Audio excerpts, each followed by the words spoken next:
નમસ્કાર દર્શક મિત્રો, હું નવીન મહેતા ન્યૂઝ ઓફ કચ્છમાં આપનું સ્વાગત કરું છું। આજે 2 મે 2026 જોઈએ આજના સમાચાર। સુપ્રીમ કોર્ટની 13 જજોની ઐતિહાસિક બેન્ચે 24/4/1973માં કેશવાનંદ ભારતી કેસમાં જે ચુકાદો આપ્યો છે તે ચુકાદો ભારતીય નાગરિકોના મૂળભૂત અધિકારોનું આજ પણ રક્ષણ કરે છે।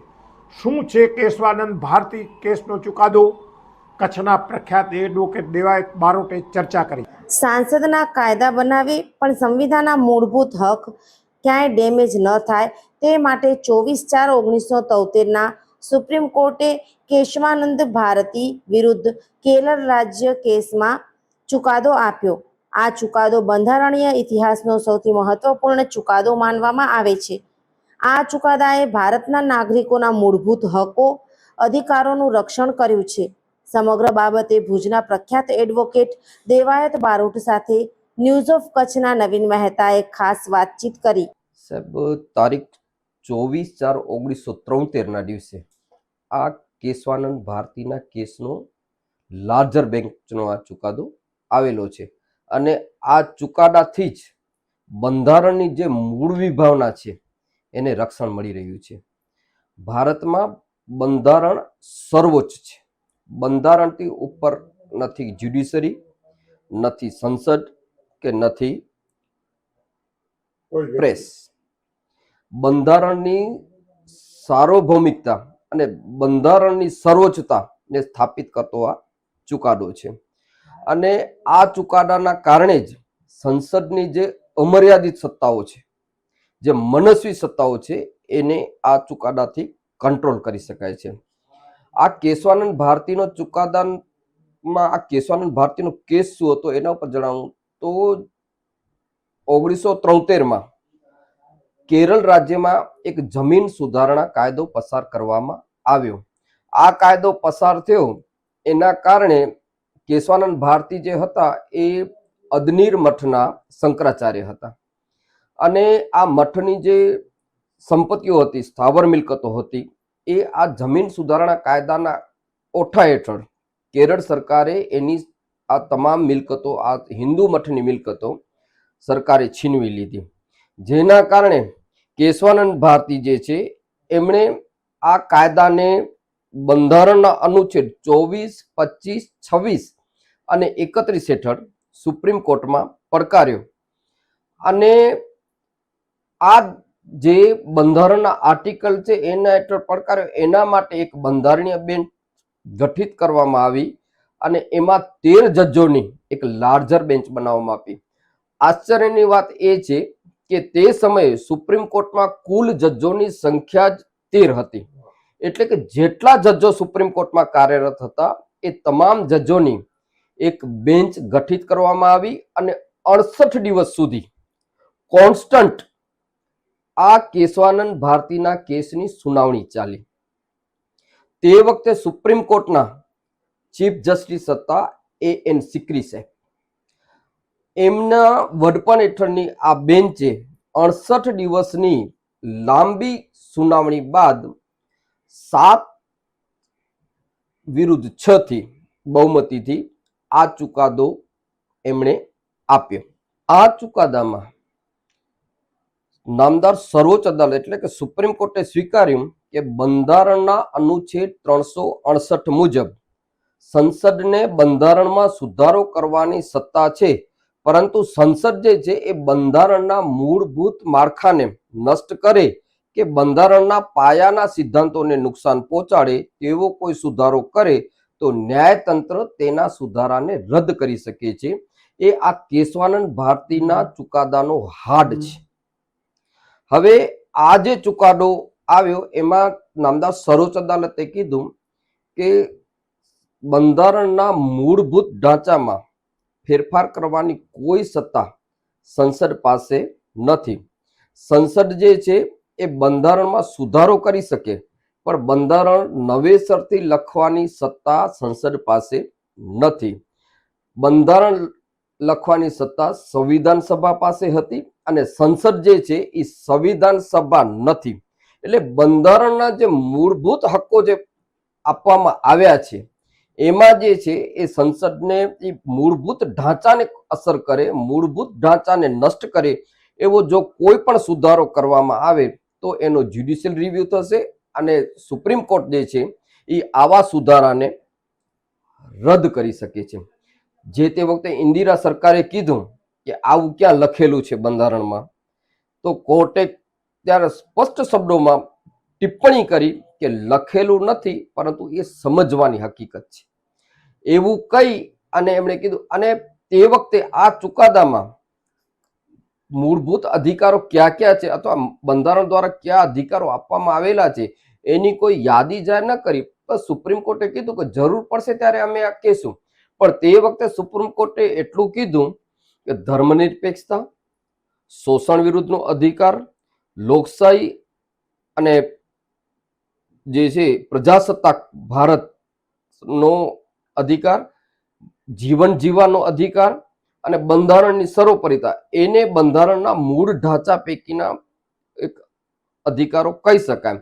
એમાં આ વિભાવના જે બંધારણની છે એમાં નષ્ટ કરે એવો કોઈ ફેરફાર કરવાની સત્તા ન હતી. હવે આ ચુકાદો જે 13 જજોની બેન્ચે આપ્યો એનાથી ઇન્દિરા સરકાર ખૂબ નારાજ થયા અને એમની જે નારાજગી છે એ નવા ચીફ જસ્ટિસની રચનામાં સ્પષ્ટપણે દેખાઈ આવી. એન સિકરીએ 24/4/1973 આ ચુકાદો સંભળાવ્યો અને બીજા દિવસે એટલે કે 25/4/73 રોજ એ રિટાયર થયા. એટલે એની રિટાયરમેન્ટના એક દિવસ અગાઉ આ ચુકાદો આપવામાં આવ્યો અને જે છે એ બીજા દિવસે જે નવા ચીફ જસ્ટિસની નિમણૂક કરવાની હતી એમાં જે છે એ ઇન્દિરા સરકારની નારાજગી સ્પષ્ટ દેખાઈ આવી. હવે જે 7 જજોની બહુમતીથી જે ચુકાદો સંભળાવવામાં આવ્યો એ ચુકાદો ચીફ જસ્ટિસ એન સિકરી સાહેબે સંભળાવ્યો. વિરુદ્ધનો જે ચુકાદો જે છે એ જે તે વખતે જસ્ટિસ એન રે એમણે આ સંભળાવ્યો. હવે વિરુદ્ધનો ચુકાદો પણ સંભળાવવાની સત્તા આપવામાં આવેલી છે પણ વિરુદ્ધના ચુકાદાનું અમલીકરણ ન થઈ શકે. એટલે જે 25 તારીખના જે સિકરી સાહેબ રિટાયર થયા અને જે નવા ચીફ જસ્ટિસ ની રચના કરવામાં આવી એટલે એક સુપ્રીમ કોર્ટની પ્રણાલી અને પરંપરા મુજબ સૌથી સિનિયર વ્યક્તિ જે હોય એ જે છે એ એનું જે છે ચીફ જસ્ટિસ બની શકે. પરંતુ હવે જે છે આ જે સૌથી સિનિયર જજ હોય એ સુપ્રીમ કોર્ટના ચીફ જસ્ટિસ બની શકે. પરંતુ ઇન્દિરા સરકારે આ એન રે સાહેબથી અન્ય 3 જજો સિનિયર હોવા છતાં પણ એમની સિનિયોરિટીને અવગણી અને એન રેની સુપ્રીમ કોર્ટના ચીફ જસ્ટિસ તરીકે ભલામણ કરી. એટલે એમના સિનિયર જે 3 જજો હતા એમણે જે છે એ રાજીનામા ધરી દીધા અને એન રે સાહેબ જે છે એ વાજતે ગાજતે સુપ્રીમ કોર્ટના ચીફ જસ્ટિસ બન્યા.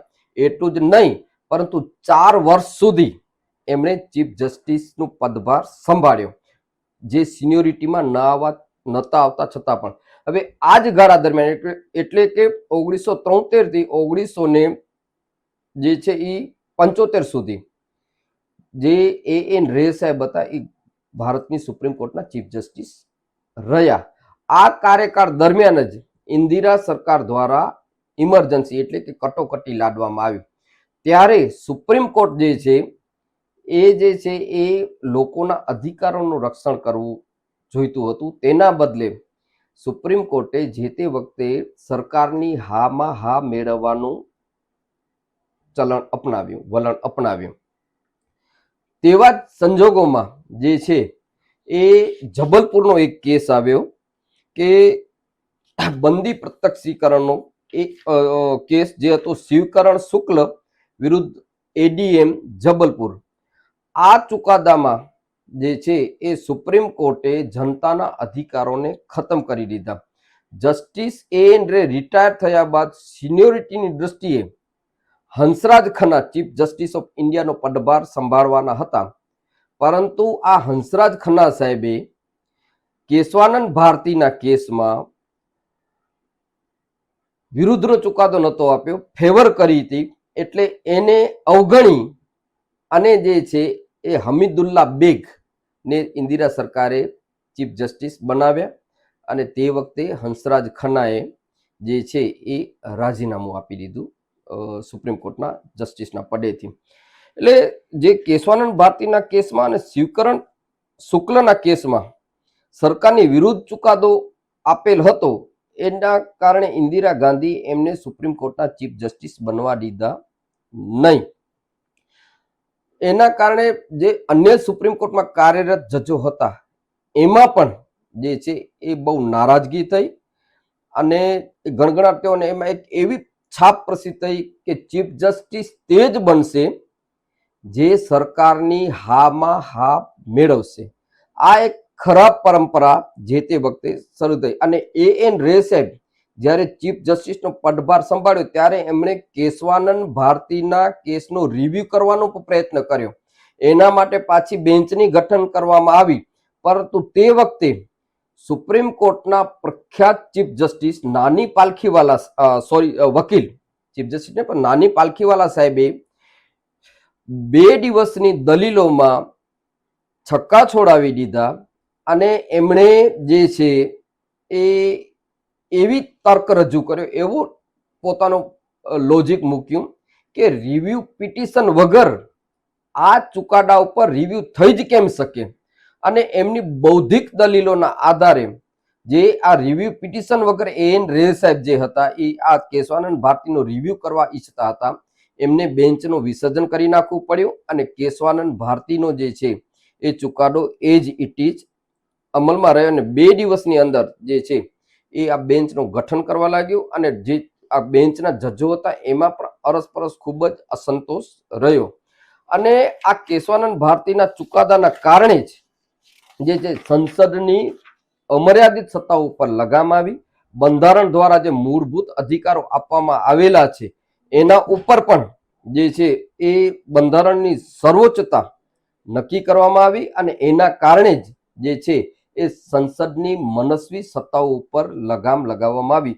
સંસદમાં ગમે એટલી બહુમતી હોય છતાં પણ બંધારણના મૂળ ઢાંચામાં નષ્ટ કરે એવા કોઈ સુધારા કરવા માટે બંધારણને સંસદને અધિકાર નથી, એવો જે સિદ્ધાંત છે એ કેશવાનંદ ભારતીના ચુકાદામાં પ્રસ્થાપિત કરવામાં આવ્યું અને એના કારણે જ આજે જે મૂળભૂત અધિકારો છે, જે લોકશાહીનું જતન થઈ રહ્યું છે, એના પાયામાં આ કેશવાનંદ ભારતીનો ચુકાદો મુખ્ય છે અને આજની તારીખમાં આ કેશવાનંદ ભારતીનો ચુકાદો બંધારણની સર્વોપરિતા અને બંધારણની સાર્વભૌમિકતા માટે પાયાનો ચુકાદો ગણી શકાય છે અને આ ચુકાદો આવ્યા પછી સંસદમાં ક્યારેય પણ એવું મનસ્વી ઉપચાર કરવામાં નથી આવ્યું કે જેના કારણે બંધારણની મૂળભૂત વિભાવના નષ્ટ થાય.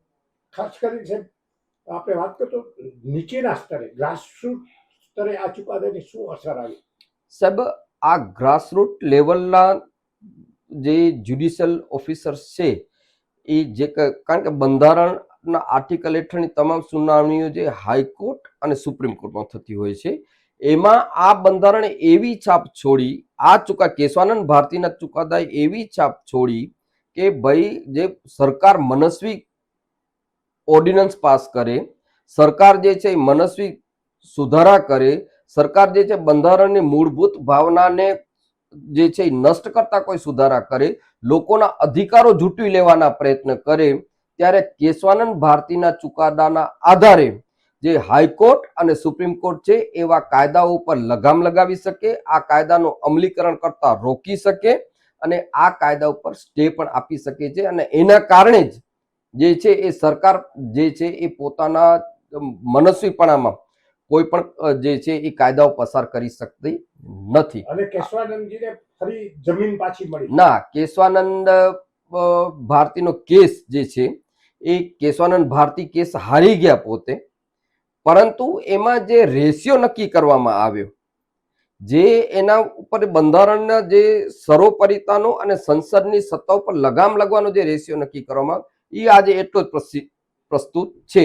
કારણ કે કેરળ જમીન સુધારણાનો બિલ જે છે એને જે તે વખતે આ કેશવાનંદ ભારતીના ચુકાદામાં એને માન્યતા આપવામાં આવી, એને શિડ્યુલ 9માં મૂકવામાં આવ્યું, પરંતુ જે આ કેશવાનંદ ભારતીના ચુકાદાના કારણે જે આખો આ બંધારણની સર્વોપરિતાનો સિદ્ધાંત નક્કી કરવામાં આવ્યો અને સંસદની અને ધારાસભાની અમર્યાદિત અને મનસ્વી સત્તા ઉપર લગામ લગાવવામાં આવી, એના કારણે આ કેશવાનંદ ભારતીનો ચુકાદો છે એ અજર અમર બની ગયો.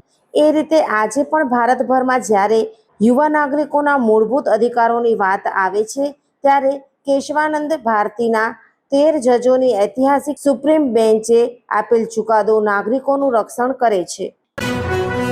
દર્શક મિત્રો, આ હતા આજના સમાચાર. આવતીકાલે ફરી મળીશું. ત્યાં સુધી મને રજા આપશો. નમસ્કાર.